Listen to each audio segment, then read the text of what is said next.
Bonjour petits errants lecteurs, j'espère que vous allez bien. On se retrouve aujourd'hui pour une vidéo qui va tourner autour d'un pays en particulier. J'avais envie de vous faire des petites vidéos thématiques. Je vais vous présenter trois livres de fantaisie chinoise, parce que on a tendance à parler d'imaginaire en englobant fantaisie orientale, fantaisie asiatique, fantaisie africaine, mais ça n'a pas tellement de sens. C'est-à-dire que y a de la fantaisie européenne, mais chaque pays a ses particularités, et notamment en fantaisie asiatique, on a un peu deux gros courants, la fantaisie chinoise et la fantaisie japonaise, qui sont un peu les deux figures de proue, notamment parce que c'est les cultures qui sont peut-être les plus connues vis-à-vis et exportées vis-à-vis de l'extérieur. C'est aussi des communautés avec des auteurs qui ont potentiellement émigré sur le tard ou quand ils étaient jeunes. Donc j'avais envie de vous en parler. Je voulais simplement vous souligner, parce que quand j'ai commencé à faire des recherches sur le sujet, quand je tape fantaisie chinoise, il y a de la fantaisie japonaise qui ressort obligatoirement. Ça ne m'étonne pas plus que ça, parce qu'on a tendance à regrouper les genres. Ce qui m'a étonné le plus, c'est que quand tu tapes fantaisie asiatique ou fantaisie chinoise, la fantaisie orientale est totalement avec. Ça n'a aucun sens, c'est pas du tout les mêmes cultures. Donc ça m'a un peu choquée, j'étais en mode oui, donc en fait c'est à moitié s'il y a la fantaisie étrangère, puis il y a la fantaisie médiévale, fantaisie européenne. J'ai quand même vu Sharakai dans les notifications de fantaisie asiatique, et je me suis dit bah c'est pas trop le thème. Je vais vous présenter des auteurs que j'ai lus. C'est-à-dire que par exemple, comme Le Problème à trois corps, je vais pas vous en parler parce que je l'ai pas lu. C'est de la SF qui est assez connue, qui devait être adaptée, mais vu ce qu'a dit l'auteur sur les Ouïghours il y a quelques années, ça a été boycotté, et on peut sans doute comprendre pourquoi. Aujourd'hui, je vais vous présenter trois auteurs normalement disponibles en français actuellement, sauf pour l'un où je vais quand même vous conseiller de les lire en anglais. Je vous rappelle les petites dates de dédicace juste ici. Donc au mois de mai, on se voit aux Imaginales, voilà, on sera là avec Émilie et Arnaud. Je voyage aussi un petit peu en juin, notamment je redescends dans le sud de la France, donc je remplace la date avec l'entre-deux Calliope, donc voilà, on a placé ça en juin. En juillet, et je vous annoncerai bientôt les dates de septembre une fois que ça sera validé.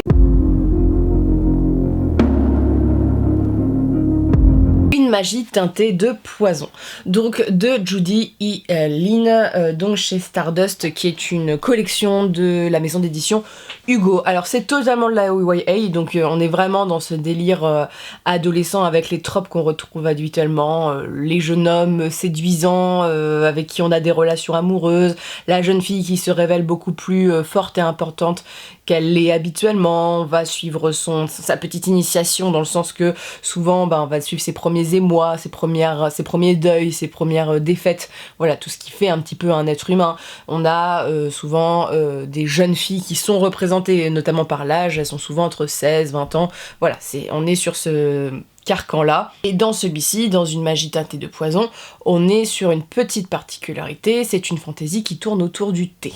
Alors, au début, sincèrement, quand j'ai pensé à thé, j'ai pensé forcément à fantaisie japonaise avec la cérémonie thé et tout ça.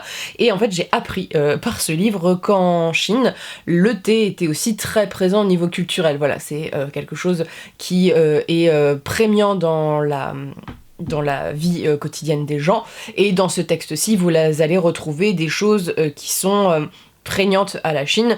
On va avoir notamment dans le texte des oiseaux sacrés qui se trouvent être des oiseaux sacrés dans la culture chinoise. La couverture est sublime, c'est, il me semble, un minimum une duologie. Le tome 2 devrait sortir l'année prochaine, je pense.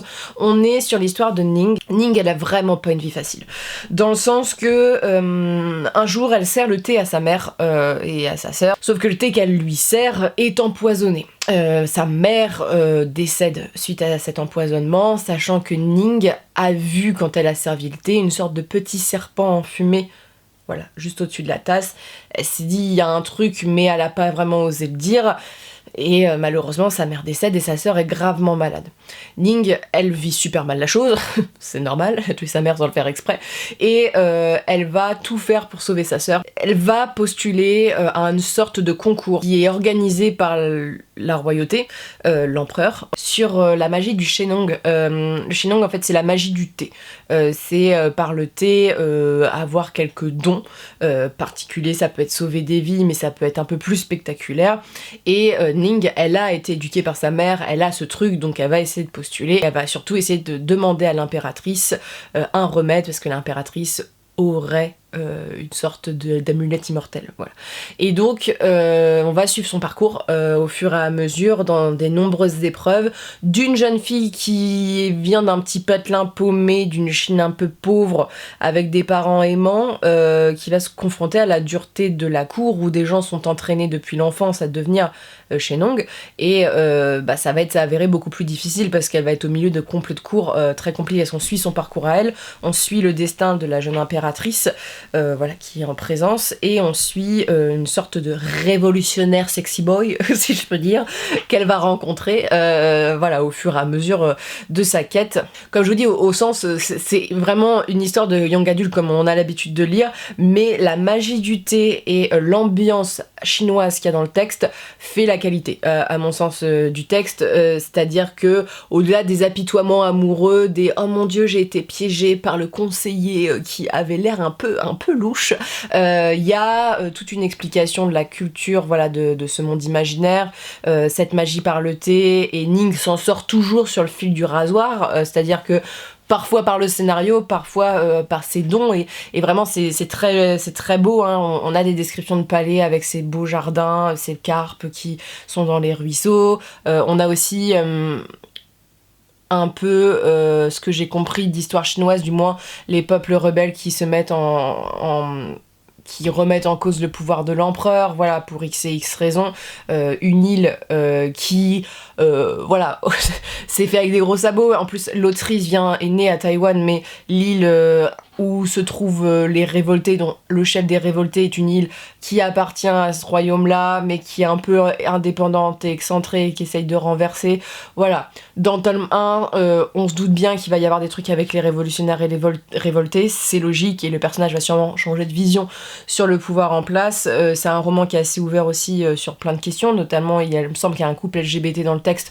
Pour de la fantasy chinoise, c'était pas gagné, hein, parce qu'on sait que c'est un pays qui est pas très ouvert là-dessus.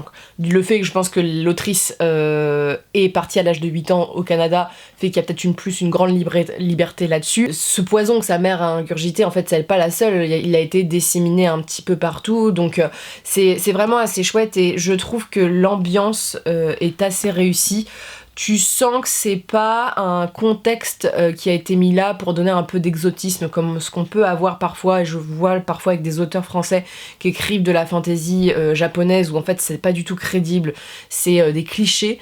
Là, je trouve que c'est réaliste en fait, et ça fonctionne bien, et c'est mis de façon pas regarder toute l'ambiance, ça accompagne le personnage, et j'ai très très envie de lire le tome 2. Alors je pense que, ne nous le cachons pas, que je ne le resserverai pas en service presse après ma chronique de Guild, ce que je peux comprendre, mais je me l'achèterai avec mes petits sous-sous. Voilà, mais moi je suis très friande de la couverture, je la trouve très très belle, et si vous aimez la YA, allez-y. Alors après, si vous n'êtes pas fan de YA, et si vous n'aimez pas les trucs un peu clichés, vous allez vous ennuyer, mais pour de la young adulte, moi je trouvais ça assez chouette, et ça faisait longtemps que j'en avais lu aussi, et je peux comprendre que c'est, je sais pas, c'est rafraîchissant, c'est coloré, c'est beau, et le personnage principal est assez chouette, parce qu'on est sur une nana qui a tout perdu, hein, vraiment, et qui fait tout pour sauver sa sœur, et qui est, même si elle est un peu naïve, elle est pas casse-pied, et elle est au courant qu'en fait on essaye de lui faire à l'envers, et c'est ce que j'ai aimé, quoi. Même avec le mec, elle est au courant qu'elle est pas en mode en pamoison, mon dieu il est beau, elle est en mode mon dieu il est beau, mais ça fait chier, c'est un révolutionnaire, tu vois. Donc c'est un peu plus complexe. En réalité, je vais vous en présenter 4 parce que j'en avais oublié un. Voilà, tout simplement, j'étais en train de me dire, mais il me semblait bien que j'avais lu un autre roman un peu d'imaginaire young adulte avec la Chine. Là, il y a vraiment un peu c'est une reprise historique d'un moment un peu particulier de l'histoire de l'Empire chinois. Donc c'est Shailey Parker Chan, celle qui devient le soleil de Brajlon. Ce texte, alors moi c'était pas une très bonne lecture pour moi, mais je préfère le signaler parce qu'il n'y a pas tellement de fantaisie chinoise, et dans celui-ci le parti pris historique est assez présent. On est dans cette période un peu, il y a tout un contexte qui est mis juste devant, juste au début du livre, pour un peu qu'on suive, parce que le problème c'est que quand tu viens pas de Chine, ou que t'as pas étudié l'histoire chinoise, il faut que tu te replaces. On est dans la période 1271-1368 sous la dynastie Wang, et c'est une période en fait qui est particulière parce que le pays a été gouverné par les conquérants mongols. Et en fait, le roman se déroule au crépuscule de cette histoire. La Chine était découpée en États divisés et tout ça, donc on est sur le contrôle mongol de la Chine, et on suit une jeune fille, alors qu'elle n'a pas la vie facile non plus. Alors ça a été publié chez Brajon, je trouve que c'est quand même de la YA à mon sens, dans la manière dont c'est raconté, et l'univers est pas si développé que ça, hein. Je vous laisse vous reporter à mon update lecture. Par un fait, c'est que déjà il y a la famine, ce qui est pas très très cool, et on a des enfants, un frère et une sœur, qui vont voir leur avenir lu, et on va prédire au jeune garçon un avenir brillant, et à la jeune fille la mort. Sauf que le destin a décidé autrement, c'est-à-dire que le gamin, lui, décède à la mort de son père, il me semble, de famine, et la jeune fille va se faire passer pour son frère pour survivre, parce qu'on est en Chine, et que vous savez très bien, c'est toujours le cas, les jeunes filles étaient beaucoup moins...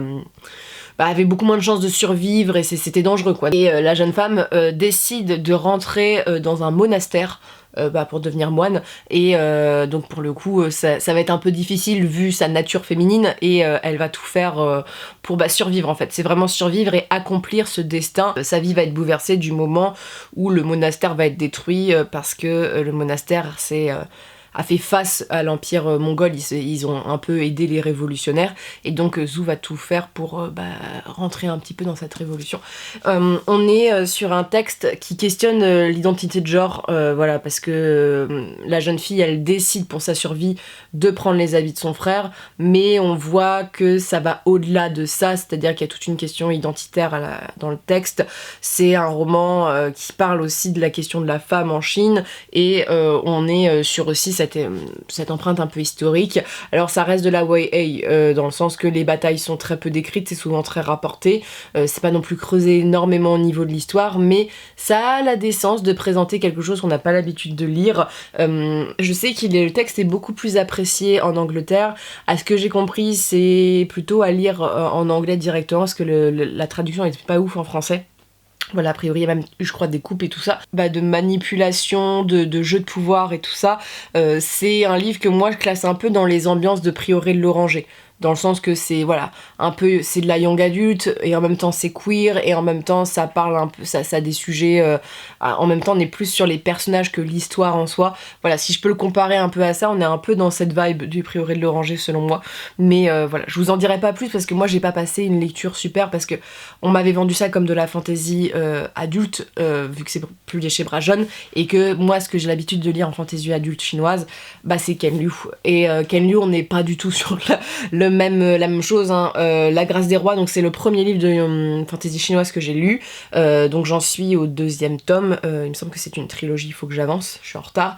La Grâce des Rois, c'est belliqueux, c'est violent, et c'est très historique. On va suivre un pays qui était divisé en plusieurs états, mais l'un d'eux a pris le pouvoir sur les autres, notamment il bénéficie d'une armée qui a une quasi-magie. En fait, on est dans de la silk punk, c'est-à-dire que c'est comme le steampunk, sauf qu'on s'est basé sur la soie, en fait, le système magique.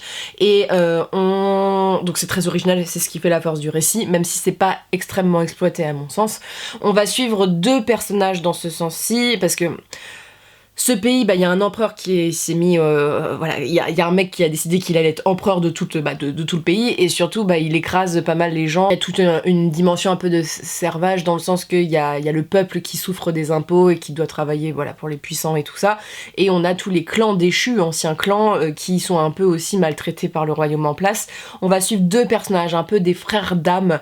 On va suivre un jeune homme qui s'appelle Mata, il me semble, oui c'est Mata, qui est le dernier héritier de son clan, qui va décider d'entamer cette rébellion, et un peu son frère d'âme, qui s'appelle Kuni, et qui lui est plutôt un voyou des rues, qui va avoir un destin très glorieux. C'est un texte très triste, c'est tragique, c'est une lutte fratricide, c'est beau, c'est politique, a priori c'est vraiment basé sur l'histoire de la Chine, hein, sur les clans qui ont été balayés par un pouvoir supérieur, les forces armées.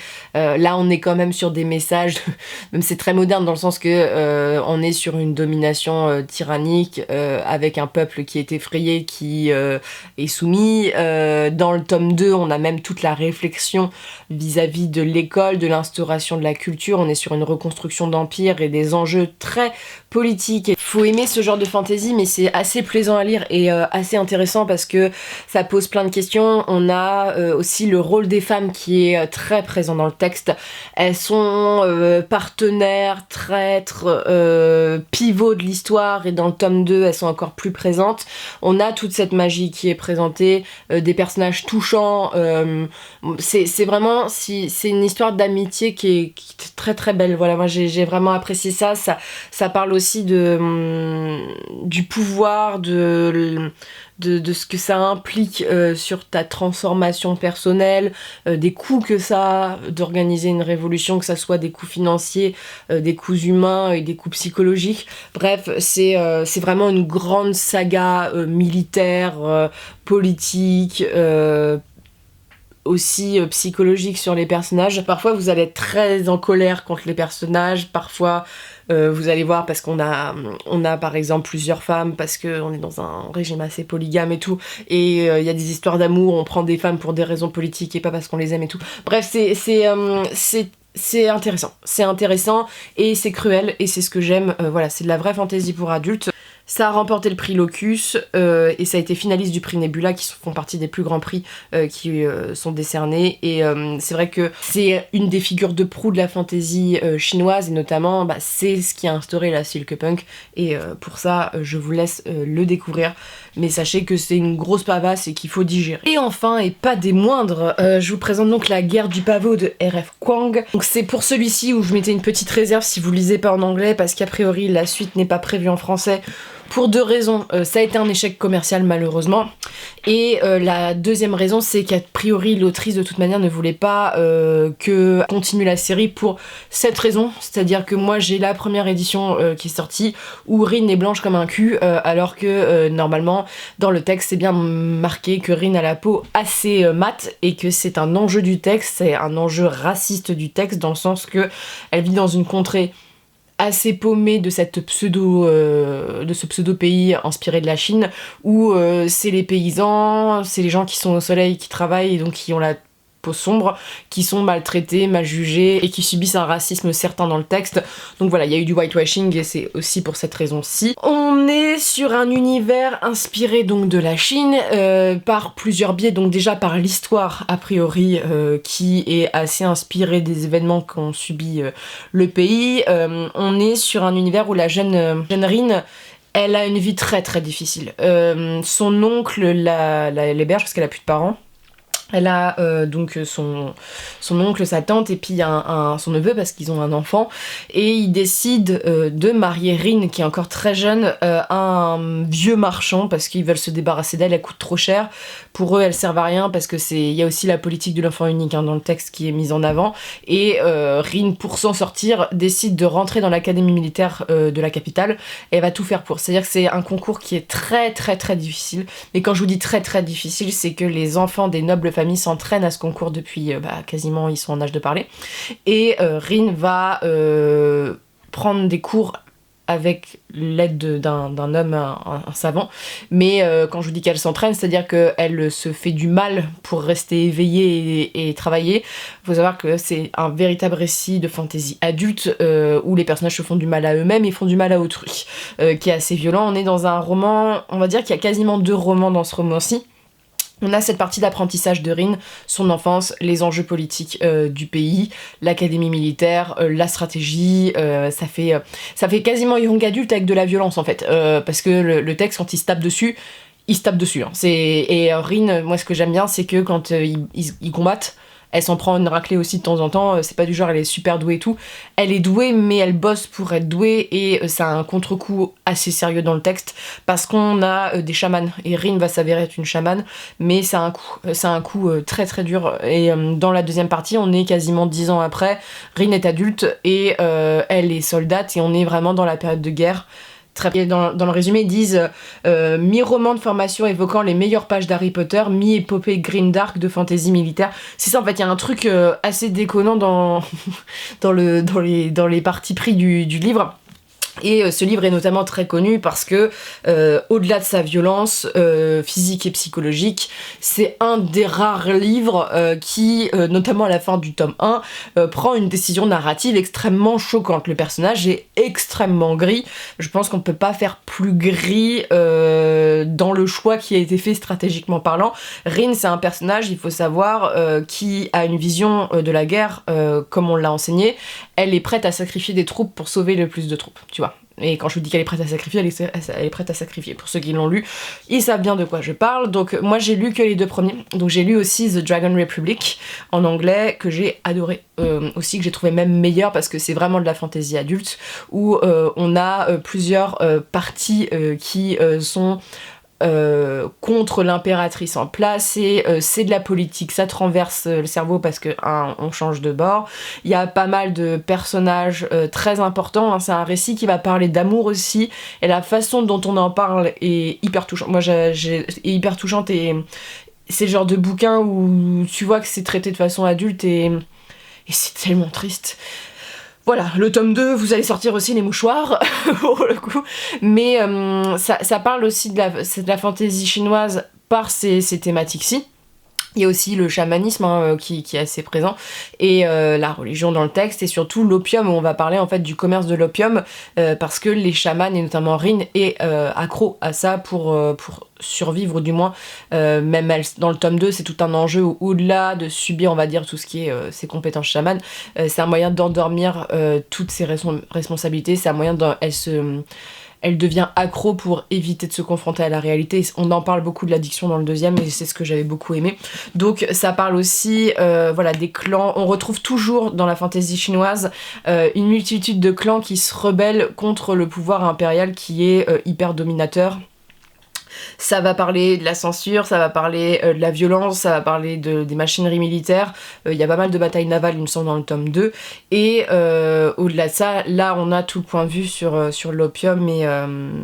Et ce qui est assez intéressant aussi, c'est sur tu vois, la blancheur de la peau, c'est une thématique, mais en Asie, et notamment en Chine, c'est aussi le cas au Japon et en Corée, je crois aussi, mais la blancheur de la peau est un signe distinctif de noblesse, ou du moins pendant des années, et c'est toujours le cas, plus on est blanc de peau, plus ça veut dire qu'on travaille pas au soleil, donc on a un poste plutôt bien. C'est un critère chez les femmes de beauté extrêmement important, et on en parle là-dedans, et j'avais trouvé que le récit était très réussi. Je n'ai plus que le dernier tome à lire, mais R.F. Kuang, c'est une valeur sûre dans la guerre du pavot. Elle a écrit aussi d'autres textes, elle a écrit aussi Babel qui va sortir, qui est plus de la YA a priori, qui est pas du tout dans le même univers, mais on va aussi parler de la condition d'une personne chinoise dans le texte. Mais je vous promets que si vous aimez que ça soit violent et psychologiquement gris, si vous avez des personnages un peu torturés et qui font des actes,